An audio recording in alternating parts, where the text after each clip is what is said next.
జై శ్రీ గణేష. మనం భారతం చెప్పుకోవాలనుకున్నాం కదా. భారతంలో 1,00,000 శ్లోకాలు. అసలు భారతంలో లేని క్యారెక్టర్ కానీ, భారతంలో లేని కథ కానీ మనకి ఎక్కడా కనిపించదు. అన్ని కథలు, అన్ని క్యారెక్టర్స్ మహాభారతం నుంచి తీసుకున్నవే. ఇక మహాభారతం అంటే మనకు వెంటనే గుర్తొచ్చేది మహాభారత యుద్ధం. మహాభారత యుద్ధంలో ఎంతమంది చనిపోయారో తెలుసా? అక్షరాల 76,44,320, అంటే 76,00,44320. ఇంతమంది చనిపోయారు. అసలు ఇంత పెద్ద యుద్ధం జరగడానికి కారణం ఏంటి? అందులో భగవంతుని పాత్ర ఏంటి? అసలు ఈ మహాభారతాన్ని ఎవరు రాశారు, ఎందుకు రాశారు? ఈ విషయాలు ఫస్ట్ ఈరోజు నేను మహాభారతానికి సంబంధించినటువంటి ఇంట్రడక్షన్ ఇవ్వాలనుకుంటున్నాను. ఈ మహాభారతాన్ని రాసింది వ్యాస మహర్షి. వ్యాస మహర్షికి ఒకరోజు అనుకుంటాడు, 4 వేదాలు ఉన్నాయి, కానీ ఆ వేదాలు అందరూ చదవలేరు. పురాణాలు ఉన్నాయి, ఆ పురాణాలు కూడా అందరూ చదవలేకపోతున్నారు. కానీ వాళ్ళందరూ చదివేలాగా, వాళ్ళందరూ అర్థం చేసుకునేలాగా వేదాలు, పురాణాలు, వీటి సారమంతా, అంటే వీటిలో ఉన్నటువంటి నీతి అంతా కూడా ఒక దగ్గర చేరిస్తే ఎలా ఉంటుంది అనేటువంటి ఆలోచన వస్తుంది. అందరూ చదవడానికి వీలుగా, అంటే మనకు చాలా పుస్తకంలో చాలా క్వశ్చన్స్, ఆన్సర్స్ అవన్నీ ఉంటాయి, కానీ వాటన్నిటిని క్రోడీకరించి మనకు ఒక గైడ్ వస్తుంది కదా. సో అలాంటి గైడే మహాభారతం. ఇది రాయాలనుకున్నాడు. సరే, మరి ఎవరు రాయాలి అంటే రచించాలి అనేటువంటి ఆలోచన తనకు వచ్చింది. తాను చెప్తుంటే రాయడానికి ఒక వ్యక్తి కావాలి. ఎవరైతే బాగుంటుంది అనుకున్నప్పుడు ఇంకెవరు? పార్వతీ పరమేశ్వర్ల కొడుకైనటువంటి వినాయకుడు మాత్రమే ఈ పని చేయగలడు అనుకుంటాడు. వెళ్తాడు బొజ్జగణపయ్య దగ్గరికి వెళ్ళి, నేను ఇలా మహాభారతం రాయాలనుకుంటున్నాను, దీన్ని నువ్వు రాసి పెడతావా నేను చెప్తుంటే అని అడుగుతాడు. మామూలుగా అందరిలా ఓకే చెప్తే బొజ్జగణపయ్య కాడు కదా. సో వెంటనే ఏమంటాడు, సరే నువ్వు చెప్పు, నేను రాస్తా, కానీ నువ్వు చెప్పడం మధ్యలో ఆపేసావనుకో, నువ్వు ఓడిపోయినట్టు, నేను అక్కడి నుంచి లేచి వెళ్ళిపోతాను అంటాడు. మరి వ్యాసుడేం తక్కువవాడు కాదు కదా. వెంటనే వ్యాసుడు అంటారు, సరే నువ్వు రాయి, కానీ నువ్వు ఏం రాసినా అది అర్థం చేసుకుని రాయాలి అంటారు. సరే అని అంటారు. ఇద్దరు పంతం పట్టుకొని కూర్చుంటారు. ఇలా కొన్ని నెలలు గడిచాయి.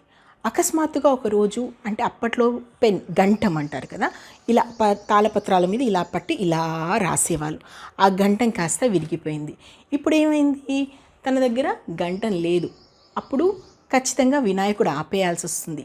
ఏం చేయాలి అనుకుంటాడు, కానీ ఒక్క క్షణంలో ఆలోచించి వెంటనే తనకున్నటువంటి 2 దంతాల్లో ఒక దంతాన్ని తీసేసి దాన్ని షార్ప్ చేసేసి రాయడం మొదలు పెట్టేస్తాడు. అంటే ఎక్కడ ఆపకుండా ఆ రోజుకు చేయాల్సినటువంటి శ్లోకాలన్నీ కూడా రాసిస్తాడు. నిజంగా భగవంతుడికి భక్తులంటే ఎంత ప్రేమ! కావాలని ఒక్కసారి భగవంతుని నమ్ముకుంటే ఆయన దయ చూపడమే కాదు, అవసరమైతే భక్తుల కోసం కష్టాలు కూడా పడతాడని అర్థమైపోతుంది కదా. ఇక మరి వీళ్ళిద్దరికీ ఎంత టైం పట్టిందో తెలుసా ఇది రాయడానికి? అక్షరాల 3 సంవత్సరాలు.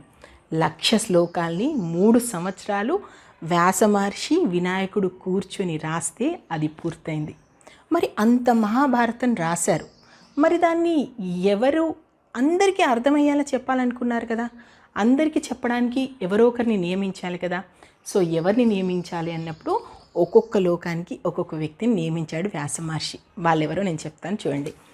నారదుడు దేవలోకంలో, దేవలుణ్ణి పితృలోకంలో, శుకుణ్ణి గరుడ గంధర్వ యక్ష రాక్షస లోకాల్లో, సుమంతుణ్ణి నాగలోకానికి, ఇక మన భూలోకానికి ఈ మహాభారతాన్ని ప్రచారం చేసే పని వైశంపాయనుడికి అప్పచెప్పారు. సో అలా మహాభారతం అన్ని లోకాల్లో ఇలా ఒక్కొక్క వ్యక్తి చేత ప్రాచుర్యం పొంది ఇప్పుడు అందరికీ తెలిసిపోయింది.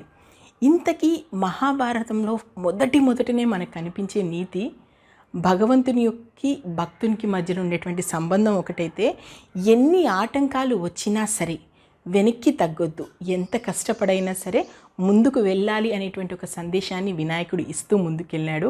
ఇక వినాయకుడు ఏకదంతుడు అవ్వడానికి కారణం ఇదే, అంతేకాని ఏదో రాక్షసునితో యుద్ధం చేసినప్పుడు ఆయన పన్ను విరిగిపోయిందని. ఎందుకంటే సినిమాల్లో, సీరియల్స్లో, నాటకాల్లో ప్రజలకు అక్కడ ఉన్నది చెప్పాల్సిన అవసరం లేదు. ప్రజలకు మెచ్చేది, వాళ్ళు కమర్షియల్గా వాళ్ళకి నచ్చేది చెప్పాలి. కాబట్టి అనవసరమైనవి చేర్చారు, అవసరమైనవి తొలగించారు. సో నేను భారతంలో ఉన్నది ఉన్నట్టు చెప్పాలనుకున్నాను. ఈరోజు మనకు భారతాన్ని రాసింది వ్యాస మహర్షి, దాన్ని రాసి పెట్టింది వినాయకుడు, ఇక్కడ మన భూలోకంలో ప్రచారం చేసింది వైశంపాయనుడు. ఇక రేపు ఎపిసోడ్లో మహాభారతం ఎక్కడ స్టార్ట్ అయింది, ఎలా స్టార్ట్ అయింది, ఏ విధంగా ముందుకు సాగిందో తెలుసుకుందాం. జై హింద్.